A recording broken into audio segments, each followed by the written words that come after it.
Bienvenidos y bienvenidas al programa Sobre la Mesa, una producción del Centro de Investigación en Estudios Políticos y el canal UCR. Hoy quisimos hacer un programa muy especial.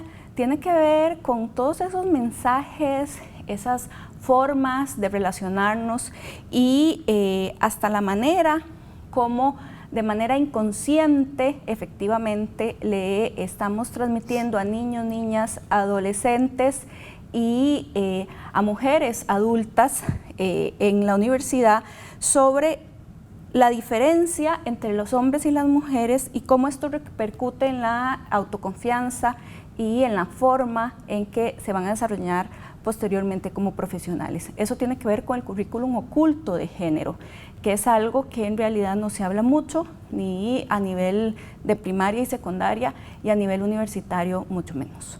Por eso es que hoy estamos acá en Sobre la Mesa con Claudia Palma. Ella es antropóloga, feminista e investigadora de esta casa de estudios. Muchas gracias, Marcela, por la Y invitación. también con Valeria Rodríguez, que ella es la representante en el Consejo Universitario. Muchas gracias, muy complacida por estar acá. Bueno, y para iniciar vamos entonces a ver la primera cápsula que nos prepararon para el programa de hoy.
Claudia, la cápsula un poco nos da una explicación efectivamente de qué es ese currículum oculto y bueno, y cómo se expresan algunos datos en nuestra casa de estudios, ¿verdad? Después vamos a entrar a depurar algunos temas que son bastante fuertes, pero ¿cómo, digamos, efectivamente una puede explicar el currículum oculto de género en la academia? Bueno, mira, a pesar de que estamos en la universidad, siempre creemos que las universidades, hacer un espacio de conocimiento, de participación y demás, no reproducen las estructuras de desigualdad y patriarcales del resto de la sociedad. Eso es realmente una gran mentira, porque la universidad es producto de la misma sociedad y en tanto eso se refleja la misma desigualdad que existe afuera. Además, la universidad nació con algunas carreras muy específicas en las que estaban principalmente representados los hombres y en un momento en donde el acceso de las mujeres también a esas carreras y al estudio en general estaba muy mediatizado por lo que creía y quería la familia y por lo que también a ellas les habían enseñado que podían aspirar a ser, de lo que creían que podían aspirar a ser. Entonces es inevitable que eso se haya ido reproduciendo en el tiempo y se haya mantenido estático. Claro, en general, digamos, diferentes autoras que trabajan el tema plantean que tanto en las universidades en general la violencia, digamos, y la desigualdad cumplen una función política, ¿verdad? Evidentemente, en tanto factores que imponen la disciplina social y que lo que hacen es persuadir, ¿verdad? Naturalizar, invisibilizar, ¿verdad? Y que la disciplina escolar lo que, digamos, nos plantea es que las mujeres nos mantengamos en el lugar que nos corresponde, digamos, desde esta lógica de violencia y desigualdad. ¿Se reproduce esta violencia y desigualdad en nuestra universidad? ¿En qué espacios, Claudia? En los espacios más directos, en el contacto con los estudiantes y las estudiantes. Si en general, por ejemplo, vemos una dinámica de clase, yo no podría decir que siempre vayan a haber muchísimas diferencias entre la forma en que enseña un profesor y que enseña una profesora, pero a las mujeres en general, a las estudiantes se les ha persuadido para no hacer algunas cosas. Eso ha sido muy histórico. Hace algún tiempo hicimos una investigación con académicas y ellas decían que del área de las ciencias naturales, y ellas decían que cuando querían ir al campo, sus profesores les decían: mientras yo coordine este espacio, ninguna mujer va a ir al campo, en un área en donde había que hacer campo agrícola o en algunas otras ciencias. Y eso se ha reproducido constantemente. A veces se piensa, tal vez algunas personas ahora dicen, bueno, lo políticamente correcto es no hacer esto. Pero por otra parte, existen, por ejemplo, favoritismos, ¿verdad? Y esos favoritismos a veces, muchísimas veces, de parte de algunos profesores, recaen en alumnos, estudiantes hombres, porque hay un reflejo de lo masculino en ellos, ¿verdad? Es muy difícil que un profesor se vea reflejada en un estudiante. Y eso se va reproduciendo, se van estimulando algunas capacidades. Siempre se ha pensado que las mujeres, eso es muy duro en realidad, pero siempre se le ha pensado que las mujeres piensan menos o son muchísimo menos inteligentes. Y eso no es menos racionales. Menos racionales, son más emocionales, entonces se les exige desde la academia una forma de pensar que es muy cuadrada, ¿verdad? Y no se le da paso, evidentemente, a la subjetividad, al ser de la persona, y se le mide con esa misma vara, una vara en donde las mujeres no han sido incluidas. Claro, y en esta lógica que venimos conversando, Valeria, el Consejo Universitario, de hecho, hace un pronunciamiento sobre el aporte de las mujeres en la generación de conocimiento y su difusión en la academia. ¿Nos podrías un poco contar qué es este pronunciamiento, qué es lo que conlleva? Sí, claro. Bueno, este pronunciamiento lo que hace, primero que todo, es reconocer algunos aportes previos de convenciones internacionales. Por ejemplo, hablamos de la Convención para la Eliminación de todas las formas de discriminación contra las mujeres. Existe también un informe de una conferencia que sale en 1998 de Naciones Unidas respecto a la educación superior. Entonces, primero cita estos antecedentes para un poco poner en evidencia que estas discusiones no son tan recientes como parecen, sino que llevan años dándose dentro de los movimientos feministas. Este pronunciamiento entonces es promovido por la representación estudiantil y nosotros lo que proponemos va en varias aristas, ¿verdad? No solo el reconocimiento de la participación de las mujeres dentro de la bibliografía de los cursos, pasa que recurrentemente solo estamos leyendo a hombres, entonces son disciplinas construidas por hombres para hombres y se perpetúa una perspectiva androcéntrica. Entonces pasa por el lado de la bibliografía, pero también hablamos de generar espacios de sensibilización y de discusión sobre estas temáticas, de rechazar paneles de hombres, de rechazar espacios en donde la perspectiva femenina sea completamente excluida y también de dar soporte a este proyecto que está siendo liderado por la representación estudiantil. Entonces, esos son a grandes rasgos algunos de los componentes que lleva a cabo este pronunciamiento, pero es más una propuesta de sensibilización al profesorado de la Universidad de Costa Rica y por eso surge antes del primer ciclo precisamente, para que las y los profesores repiensen las bibliografías de los cursos, repiensen todos los espacios académicos que están generando. Claro, un poco es algo que también estamos haciendo en la Escuela de Ciencias Políticas, ¿verdad? Y por la libertad de cátedra no se puede obligar, digamos, al personal docente a hacerlo, pero de alguna manera el estar planteándolo y estar haciéndolo y que se note que sí se puede, ¿verdad? Es una forma como de generar que sea políticamente incorrecto no hacerlo, ¿verdad? Es como un poco también lo que algunas, digamos, escuelas y bueno, desde el Consejo, que es un gran apoyo que se esté haciendo. Estamos acá en Sobre la Mesa, vamos a hacer una pausa y ya regresamos.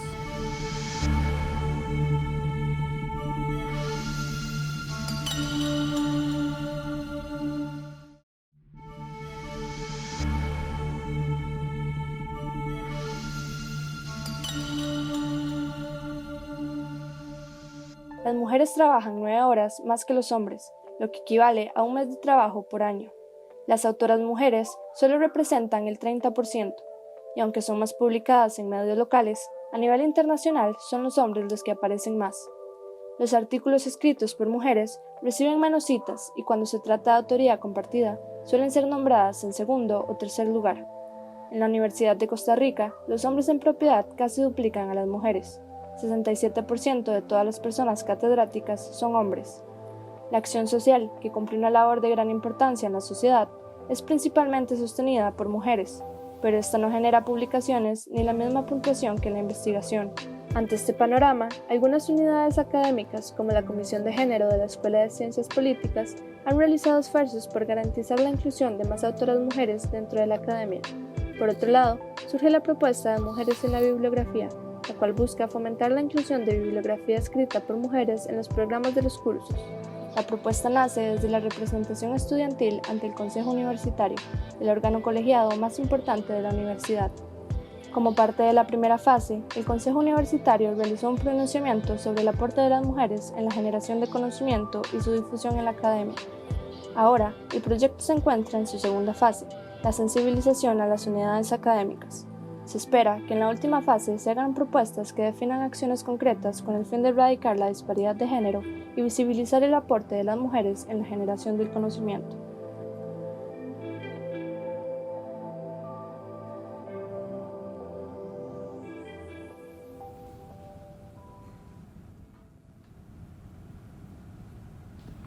Entonces, si alguna persona quiere volver a revisar las estadísticas que hemos visto en ambas cápsulas, las mismas las pueden ver en el Facebook o en el Instagram de Sobre la Mesa, porque tiene datos realmente bastante fuertes, por no decir otra cosa. Valeria, ya que en la cápsula se habla nuevamente sobre el tema de mujeres en la bibliografía, si nos pudieras contar cómo es que nace esta iniciativa y qué es lo que conlleva ahora esta segunda etapa de sensibilización. Sí, bueno, la propuesta nace el año pasado, en realidad por parte de varias compañeras que notamos que nunca leemos a mujeres. En las carreras que estudiamos es algo demasiado frecuente y parece que se da por sentado, ¿verdad? Parece que se naturaliza, que normalmente son autores los que están publicando y son autores los que están aportando información relevante para los cursos cuando realmente realmente no es así. Entonces es una propuesta que empezamos a llevar a cabo a principios de año por medio del pronunciamiento que ya mencionamos, pero que esta segunda fase de sensibilización lo que busca es llegar a todas las asambleas de escuela de la universidad y también al Consejo de Área de Sedes y Recintos, en el que ya se discutió la propuesta, para poder sensibilizar al respecto. Y bueno, creo que ha sido bastante positiva la reacción de muchísimas unidades académicas, pero a mí me gustaría también apuntar a lo que Marcela menciona al respecto de la libertad de cátedra, porque también hay una reacción adversa a la propuesta cuando se dice, pero es que yo tengo libertad de elección sobre lo que debo poner dentro de mi programa del curso.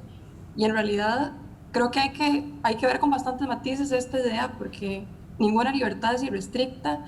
La libertad de expresión, por ejemplo, se restringe por parte del derecho cuando una persona injuria, cuando una persona calumnia. La libertad de tránsito se ha restringido estos días por medio de la pandemia porque hay un bien superior que se necesita proteger, y de igual manera la libertad de cátedra tiene que analizarse, porque en la medida en que la libertad de cátedra llegue a implicar una discriminación hacia un sector de la población, no debería permitirse.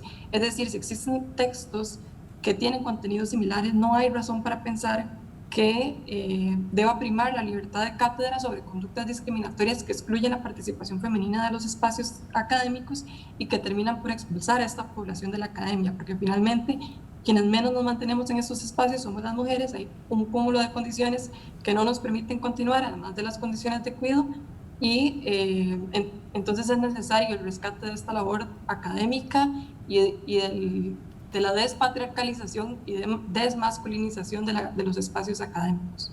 Claro, y es que la libertad de cátedra es como el argumento, ¿verdad?, que nos aparece constantemente con respecto a todas estas discusiones, y yo sé que también Claudia se quería referir al respecto. Por eso yo decía la libertad de cátedra como entre comillas, porque efectivamente esa es como la forma en que algunas personas no quieren, digamos, hacer no solo cambios con respecto a esto, no quieren hacer ningún solo cambio, ¿verdad? Así es, ningún cambio. Realmente los cambios siempre nos enfrentan a vernos qué es lo que estamos haciendo bien y qué es lo que estamos haciendo mal. Tal y como lo decía Valeria y como lo estás diciendo vos, la libertad de cátedra no está por encima de los derechos humanos. Y este también es un tema de derechos humanos porque tiene que ver con una estructura de violencia, de exclusión que se ha mantenido en el tiempo. Entonces, en otro momento, cuando conversábamos sobre el tema, yo decía, si le preguntamos a las personas, académicos y académicas, ¿verdad?, porque también pasa, ¿por qué no usamos bibliografía escrita por mujeres?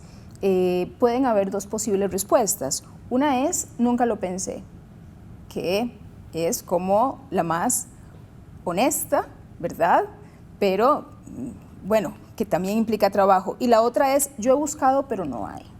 Si el yo no he buscado, pero no hay, esa es la típica, es la políticamente correcta, pero que es una mentira, porque en realidad la gente no lo ha buscado. Entonces, pensar... perdona, cuando dicen que los clásicos, uno dice, sí, pero hay relecturas de los clásicos desde las mujeres. Esta cuestión de los clásicos, hace un par de días estaba leyendo un documento de un estudiante donde usaba todos los clásicos y solamente había una mujer. Yo decía, no es posible que en este momento, con la excusa de utilizar los clásicos, sigamos reproduciendo y haciendo las mismas prácticas de exclusión, ¿verdad? Como si, por ejemplo, durante muchísimo tiempo no hubiéramos leído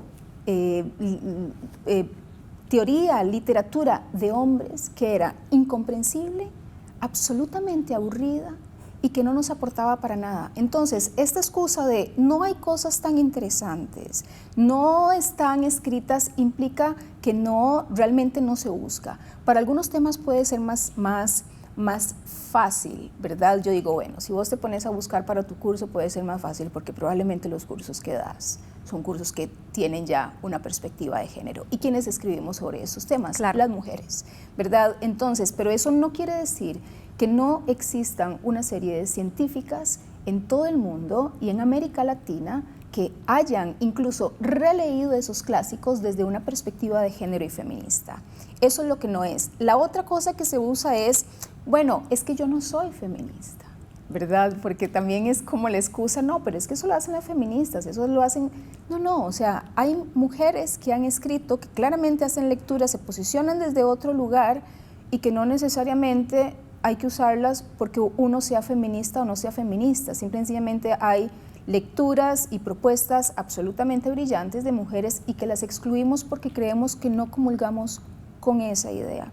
Eso es lo que hay que revisar en la academia y yo sí creo que tiene que ser una obligación y que tiene que ser parte de las acciones afirmativas, como en algún momento también conversábamos con Valeria. Es una acción afirmativa exigirle a nuestros docentes y a nuestras docentes que usen al menos el 50% de la bibliografía o en su defecto el 60-40 del que habla la equidad. Claro.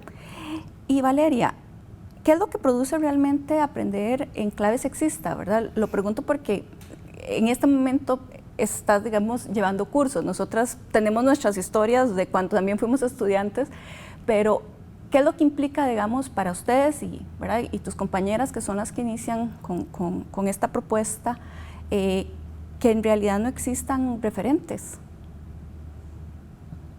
Básicamente, lo que imaginamos es siempre todas las situaciones que se nos enfrentan dentro de los cursos, que eso también es reproducido por el currículum dentro de la escuela y el colegio, ¿verdad? De las situaciones que aparecen en los libros de texto, que se ven muy básicas y que tienen siempre la forma de un hombre blanco, heterosexual, que reproduce todas estas situaciones, en donde entonces no podemos imaginar alternativas e imaginarlo implica una introducción de una subjetividad que la ciencia no espera, digamos.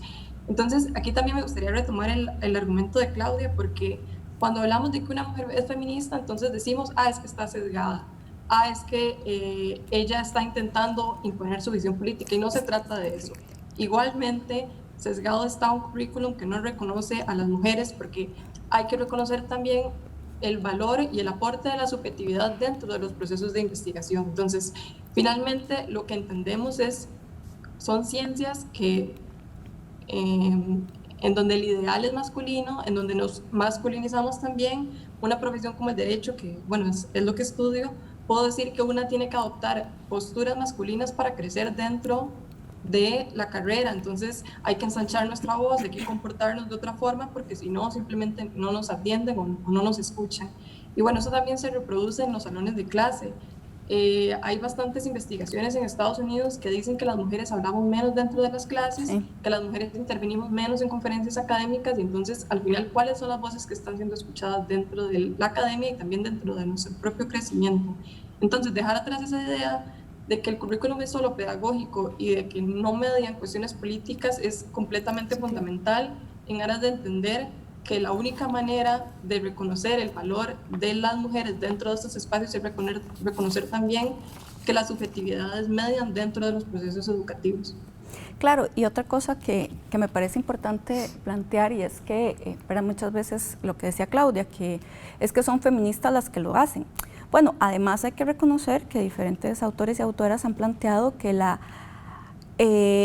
digamos que la última ruptura epistemológica más importante, ¿verdad? Y realmente fuerte de los últimos 20 años es la feminista. O sea, realmente es el pensamiento feminista el que ha hecho, ¿verdad? Y el que ha construido conocimiento nuevo en los últimos años. Así que tampoco es como que estamos ahí hablando paja, no, estamos construyendo conocimiento. Pero bueno, vamos a una pausa y ya volvemos con esta idea.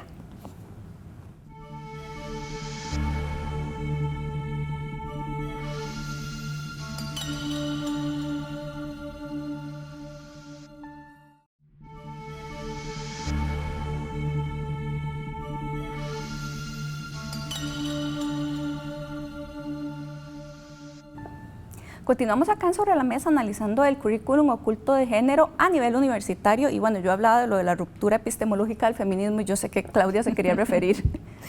Es que es muy importante lo que estás diciendo, ¿verdad? Tanto como lo dijo Valeria, de que esto es una cuestión de algunas personas que son mujeres, ¿verdad?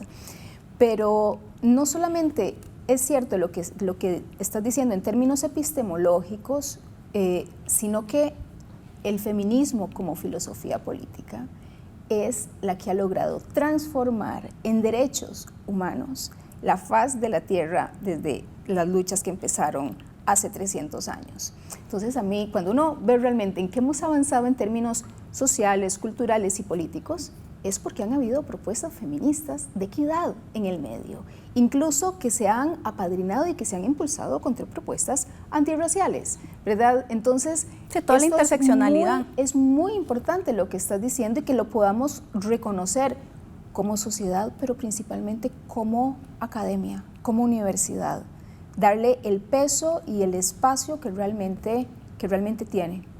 Claro, y ahí también en esta construcción de conocimiento, ¿verdad? Hay unos datos que se plantearon, ¿verdad? Y es que se contabilizaron 1.870 personas investigadoras según la Vicerrectoría en el 2019, pero solo el 45.1% son mujeres, el 54.9% son hombres. Es decir, seguimos teniendo una desventaja en términos porcentuales, ¿verdad? Y muchas de las que además de docencia hacen otra cosa en la universidad es acción social como esto, ¿verdad? Que además no se valora como, ¿verdad?, en las mismas condiciones y además no tiene el mismo porcentaje para carrera académica, ¿verdad?, para poder ascender en régimen académico. Esto es currículum oculto, Claudia. Absolutamente. ¿Por qué se dan estas diferencias y las mujeres no estamos investigando tanto como los hombres? Mira, en términos como del acceso hay varias cosas, que yo sé que este es un tema muy importante, o sea, cuántas llegamos, cómo producimos, cuántas estamos, cuántas nos vemos. Y es muy paradójico porque las mujeres en términos de estudio son las que llegan a concluir antes, ¿verdad?, a cerrar sus carreras más que los hombres, pero sin embargo son las que menos se insertan en la academia para poder reproducir, investigar y participar en proyectos de investigación.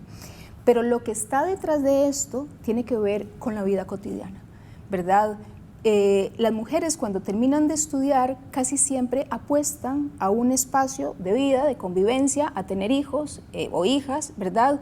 Y eso, sin lugar a duda, esta parte de la familia, esas decisiones que no tienen que ver con lo que te dan puntos en la academia, en muchas ocasiones se prima ahí. Y las mujeres que están dentro de la universidad, que además también tienen esta vida, ¿verdad? No es que diga que los hombres no tienen esa vida, pero el tiempo en la casa, el tiempo de las responsabilidades se lleva absolutamente diferente. Hay un tema de prioridad y de demanda social sobre las mujeres de hacerse cargo de todo lo que está alrededor, y esto es lo que ha pasado también en este contexto de la pandemia. Claro. Y ahí, digamos, Valeria, de hecho también el mismo estudio que a mí me llamó muchísimo la atención, hay 203 personas estudiando, digamos, posgrados fuera del país, ¿verdad?, con beca de la universidad, pero solo el 37% son mujeres, el 63% son hombres. Y claro, esto se convierte en una desventaja a largo plazo porque se van con reserva de plaza, cuando regresan, ¿verdad?, tienen que completar para estar en propiedad, entrar en régimen académico. Eso también, ¿qué nos dice, Valeria? Sí, bueno, al final también si analizamos los datos del régimen académico, de cómo se constituye, de cómo se crece la carrera docente, terminamos viendo que lo único que hace es reproducir una perspectiva androcéntrica, porque claro, ellos no tienen estas responsabilidades de cuidado, ellos pueden estar publicando porque sus libros no les van a reclamar de que no les están cuidando, y porque en cualquier momento en que deseen pueden sentarse a escribir y sentarse a publicar, y esto les permite también crecer en la carrera docente. Finalmente, es súper importante esto que menciona Claudia, porque el estado de la nación refleja cómo quienes tenemos menores rezagos dentro de la educación secundaria y quienes nos graduamos más somos las mujeres, y quienes llegamos finalmente a la universidad, o sea, hemos roto algunos techos de cristal y finalmente ya estamos en la universidad. Pero bueno, ¿qué pasa apenas salimos de la universidad?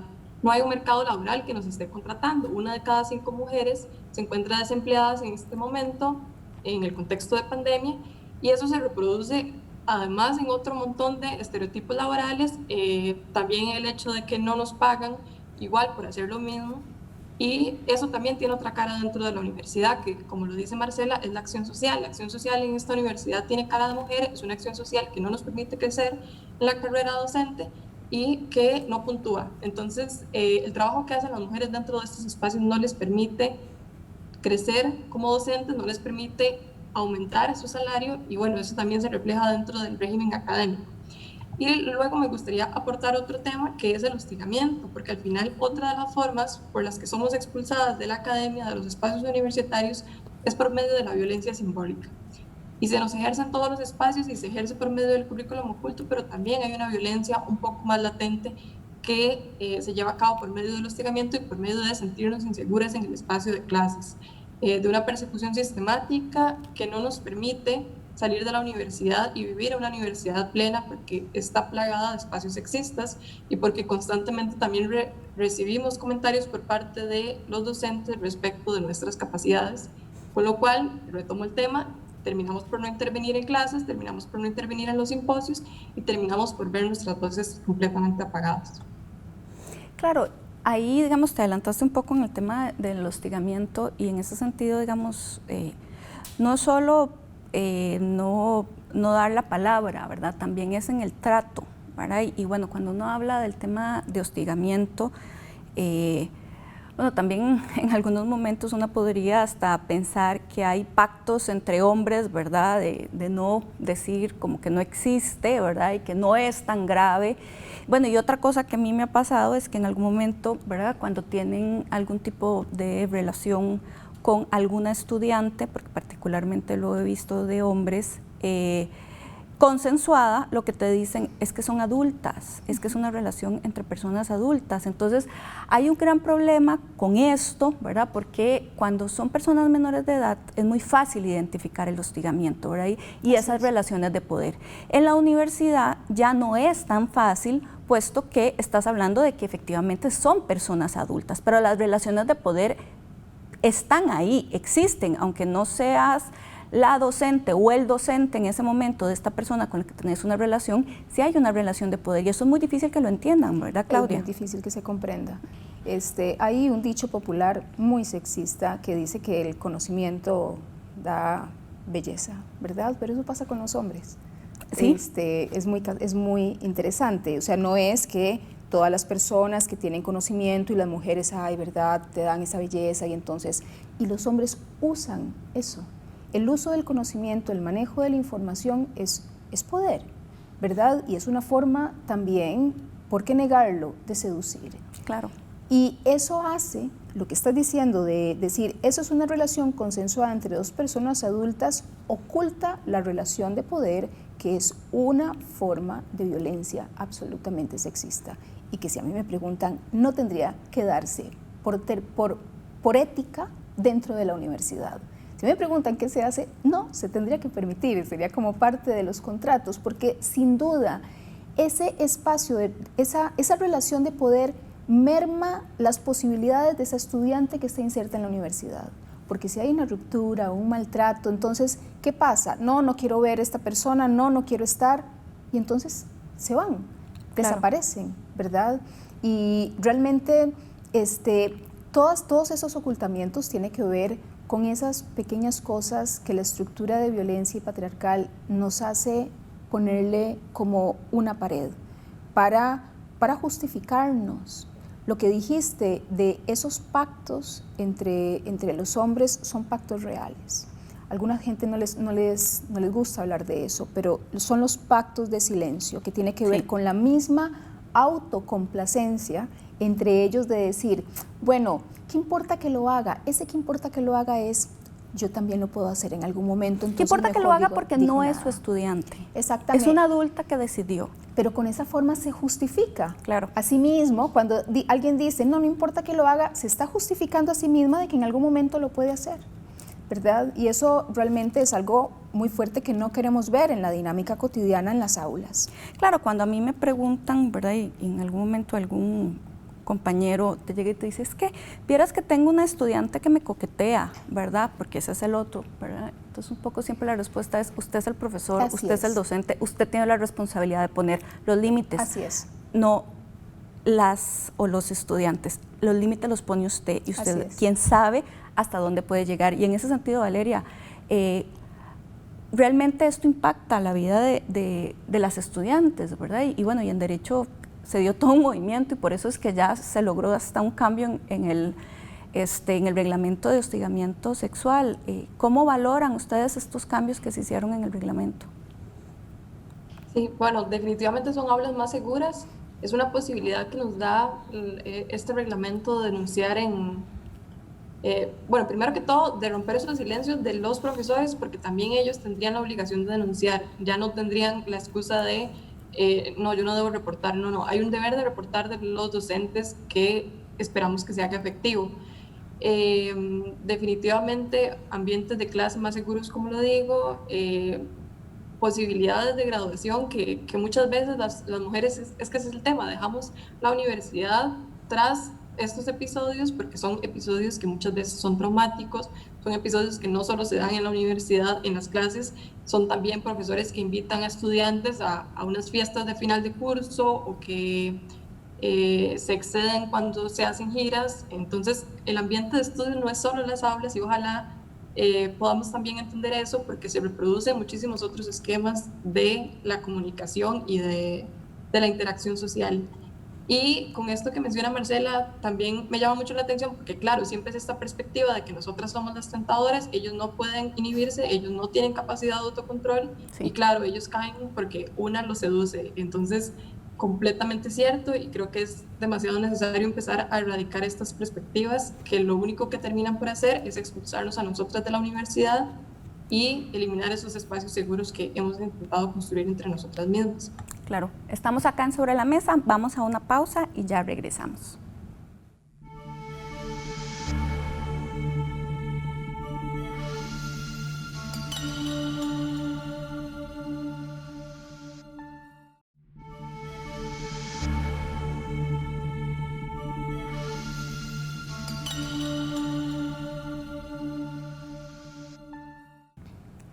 Continuamos acá en Sobre la Mesa analizando el tema de currículum oculto de género a nivel universitario.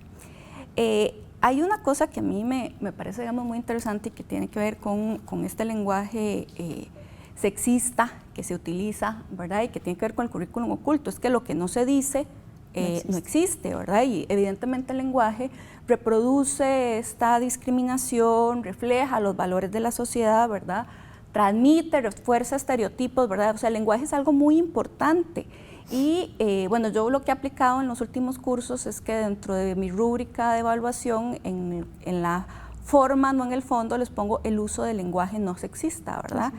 Que es una forma por lo menos de hacer un esfuerzo para que empiecen, digamos, por lo menos a escribir de una forma no sexista, que no es fácil, yo lo entiendo porque somos, ¿verdad?, producto de esta sociedad que todo lo plantea desde lo patriarcal, ¿verdad? Pero todavía hay resistencia con respecto al lenguaje no sexista en la universidad. ¿Con qué te has encontrado, Claudia? Bueno, con la resistencia de que el lenguaje se deforma, de que es muy cansado, pero con lo que más uno se encuentra es con hacernos responsables a algunas mujeres de que somos las que tenemos la obligación de poder sostener y mantener eso. Como si el tema de la equidad y de los derechos humanos solamente le correspondiera a las mujeres o a algunas que estamos tratando de poner esto en evidencia. Eso es realmente lo más duro, porque cuando te dicen, bueno, es que vos que has trabajado en esos temas tal vez es más fácil, pero a mí por la libertad de cátedra no me lo pidan, eso no sirve de nada porque no cambia el simbólico. Eso es muy triste. O cuando te dicen, bueno, hacerlo vos en lenguaje sexista y te dan 20 páginas y uno dice, ¿qué? Es reescribir. No, pero realmente es que en términos de buscar una sociedad justa, equitativa y respetuosa de los derechos humanos, no podemos seguir unas personas solamente asumiendo la responsabilidad solas. Una cosa es que tengamos todos nuestros proyectos que tienen que ver con el afuera de la universidad, que ahí pareciera que sabemos hacerlo muy bien, pero ¿por qué no lo hacemos también hacia adentro? Tal y como nos empeñamos en trabajar afuera en todos esos proyectos que están en las comunidades y demás, ¿por qué no nos empeñamos en hacer la tarea también adentro cada uno y cada una de nosotras, ¿verdad? Entonces, estos compañeros y compañeras que dicen, bueno, así es muy difícil escribir, o qué cansado, no se me ocurre, o hacelo vos porque soy la feminista de la facultad o de la escuela, no están asumiendo la responsabilidad que también sobre ellos cae, el de mantener una sociedad equitativa, visible, donde todas las personas estemos representadas y nos sintamos ahí. Esa es la responsabilidad que tenemos al interno de la universidad, que los y las estudiantes, que los docentes, las docentes nos veamos adentro de ella y nos sintamos reflejadas y también seguras. Claro, y otro punto del currículum oculto de género es el tema de la evaluación, ¿verdad? En ese sentido, ya, digamos, Valeria ha planteado el tema de la participación en clase, ¿verdad? Evidentemente, si la participación en clase tiene un puntaje, hay que tener muchísimo cuidado de por qué las mujeres no están participando. Muchas veces no participan porque no se sienten seguras. A mí me han contado estudiantes que es que sus compañeros hombres no las dejan hablar o las ridiculizan, se burlan de ellas en media clase, ¿verdad? Y una como docente no podría, ¿verdad? No debe permitir ese tipo de cosas. Pero además hay estudios que también han medido cómo efectivamente a los hombres se les retroalimenta mucho más que a las mujeres, particularmente en matemática, se le dan más instrucciones a los hombres que a las mujeres, se es más permisivo en las evaluaciones con respecto a la ampliación de plazos o entrega de tareas o trabajos, ¿verdad? O sea, es decir, hay un trato también desigual en general en la aplicación de las evaluaciones entre hombres y mujeres. Valeria, ¿ustedes se han encontrado ese tipo de cosas con respecto a un trato desigual en las evaluaciones? Sí, completamente, y uno lo percibe más en las exposiciones, ¿verdad? Siempre está el compañero que se explaya, que habla demasiado, que recibe un tipo de favoritismo por el profe, y siempre estamos unas que estamos acostumbradas a no tener voz, y bueno, tampoco en estos espacios se nos da la voz, pero a mí también me gustaría rescatar esto que menciona Claudia, porque me parece que es fundamental. Al final, si seguimos hablando de que esta discusión le corresponde solo a las docentes, vamos a seguir reproduciendo esta carga excesiva de trabajo. Entonces, no solo hay investigaciones que demuestran que nosotras duramos más haciendo investigación porque tenemos un conflicto entre forma y calidad, ¿verdad? Porque sabemos que nuestros pares evaluadores van a ser más rigurosos con nosotras. Total. Entonces tenemos que gastar el doble investigando lo mismo porque hacemos una doble, triple revisión para poder llegar a los mismos lugares, sino que en este particular contexto de pandemia no podemos evitar hablar de esto. Es que si finalmente la pandemia nos puso en evidencia la feminización de los cuidados y finalmente solo estamos reconociendo un tipo de cuidado que es el cuidado del médico blanco, heterosexual, etcétera, porque claro, ahorita, bueno, hay unas investigadoras que lo que relatan es que el cuidado en este momento se encuentra en discusión. El cuidado es algo que las feministas hemos teorizado durante muchísimos años, pero bueno, ahorita como hablamos de que tenemos que cuidarnos, como hablamos de que ellos nos cuidan, como además aplaudimos a los médicos que nos cuidan, estamos evitando hablar del tema de los cuidados en el hogar, que ese es otro tema fundamental, y también de las profesiones que se dedican al cuidado y que están siendo trascendentales en enfrentar esta pandemia y en la resolución de esta pandemia. Entonces, me parece que esta discusión es impostergable, que tenemos que hablar ya de la necesidad de reconocer este trabajo académico de las mujeres porque nos cuesta más, porque duramos más haciéndolo y porque es la única manera de entender cómo una feminización del cuidado tiene que interpretarse, cómo las acciones afirmativas tienen que contrarrestar esta excesiva carga de trabajo que en este momento pesa sobre nosotras y que está teniendo efectos laborales, porque también se menciona que, por ejemplo, un 24% de las investigadoras se han enviado un 24% menos de investigaciones por parte de las mujeres que se dedican a la medicina. Entonces, ¿quién está narrando la pandemia una vez más? Y hay otras investigaciones que hablan de una reducción de al menos un 12% en los artículos enviados. Entonces, creo que es más que necesario poner en evidencia esta discusión y más en este contexto de pandemia que nos enfrenta. Claro, yo estaba hablando de la evaluación, digamos, de personal docente hacia las estudiantes, pero también está la evaluación hacia las docentes, claro, ¿verdad?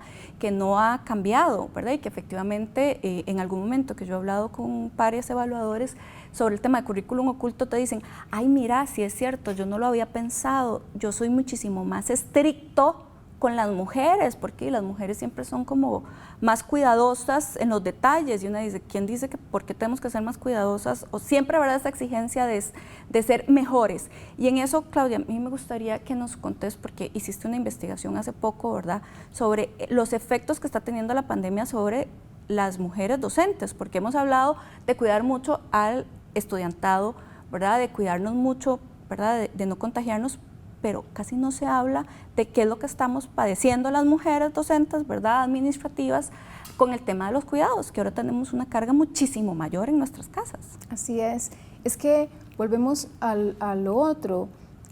Lo que pasa dentro de la universidad, más bien pareciera que lo que pasa afuera en la sociedad, toda esa preocupación que tenemos de qué es lo que está pasando, si nos cuidamos, si no, qué pasa con los hombres, las mujeres, con el trabajo, pareciera que en la universidad estamos exentos. Y en la universidad trabajamos hombres y mujeres, ¿verdad? Y en tanto eso, las quienes nos hemos ido a hacer teletrabajo, que es una gran mayoría de la universidad, nos hemos encontrado con que además tenemos que resolver durante ese espacio del día todo lo que hacíamos en la universidad y además todo lo que se hacía en la casa. Claro. Es sin duda que es muy probable que muchas de las mujeres en la universidad tuvieran las tareas tercerizadas, porque alguien llegaba a la casa a ayudarles ¿verdad? Lo que estoy diciendo, a ayudarles a ellas. Con las tareas, a cuidar a sus hijos o a sus hijas o a alguna otra persona familiar, pero en el momento en que nos mandaron a todas las personas a la casa, eso desapareció. ¿Y quiénes se han encargado de las tareas? ¿Quiénes son las personas que entonces ahora los chiquillos y las chiquillas que están conectados en la escuela, quiénes están ahí a la par de esa? Yo tengo colegas que si hago una llamada, yo sé que si hago una llamada a las 9 de la mañana, no vamos a poder conversar, porque aunque, entre comillas, esa es su hora laboral, ella está con su hijo o con su hija tratando de que le ponga atención a la maestra y la maestra a la vez pidiéndole una serie de cosas, y eso se traduce de forma circular durante todo el día. Una me decía, sí, mi pareja se hace mucho cargo de nuestro hijo, pero yo soy la que está pendiente de que si tiene que ir al médico, de que los dientes, de que si esto y de que si lo otro. Esa forma del uso del tiempo circular no pasa con los hombres. No. Tengo también colegas que dicen, no, es que mi marido se encierra en la oficina y desaparece. Desaparece. ¿Por qué? ¿Cuál es la justificación? Estoy trabajando. Entonces, esto nos ha impactado en términos de cansancio físico y también en términos de cansancio emocional. Y sobre ese tema en la universidad nos está hablando. Yo sé que la universidad ha hecho un esfuerzo enorme por mantener a los estudiantes y a las estudiantes en las aulas, por hacer maravillas en los primeros 3 meses que realmente no ha tenido precedentes. Pero las consecuencias de eso, lo que está atrás, es de lo que todavía no hemos hablado y que nos falta, ¿verdad?, por empezar a resolver. Sí, claro. Valeria, en 30 segundos, ¿qué otras cosas, digamos, están ustedes pensando hacer precisamente para evidenciar esas disparidades de las que estamos conversando en este momento? Sí, bueno, creo que principalmente el tema va por el lado de la comunicación y en evidenciar todas estas situaciones que muchas personas aún no están conscientes de las disparidades de género dentro de la academia, que aún no están conscientes del tema de la bibliografía siendo algo tan básico y que aún están menos conscientes del currículum oculto. Entonces creo que el tema pasa principalmente por la comunicación y la sensibilización, más que estamos en una etapa de pandemia en donde las personas están más metidas en redes sociales y pueden ver con mayor medida los aportes que podamos realizar de este tipo. Pero finalmente, y la aspiración termina siendo la presentación de una propuesta de miembro dentro del Consejo Universitario que permita hacer efectivo este tema. Porque claro, en este momento solo hablamos de la sensibilización y entonces queda la buena voluntad de los docentes y las docentes si quieren ampliar la bibliografía de los cursos, si quieren hacer una investigación más o si quieren incorporar estos temas. Pero la idea es que se haga ejecutoria y hacia eso vamos a aspirar. Bueno, muchísimas gracias, Claudia y Valeria. Efectivamente, hablar de currículum oculto de género es muy importante porque tenemos que hacerlo visible. Así es. ¿Verdad? Por eso se dice que es oculto. Tenemos que hacer visible que efectivamente reproducimos en el aula de clase, reproducimos en las relaciones con el personal, entre personal docente y hacia el grupo de estudiantes, todas estas diferencias y que evidentemente esto tiene un impacto negativo en las mujeres. Por eso es que seguimos trabajando en hacer visible este currículum oculto. Así que muchísimas gracias y muchísimas gracias a ustedes en sus casas. Les esperamos la próxima semana.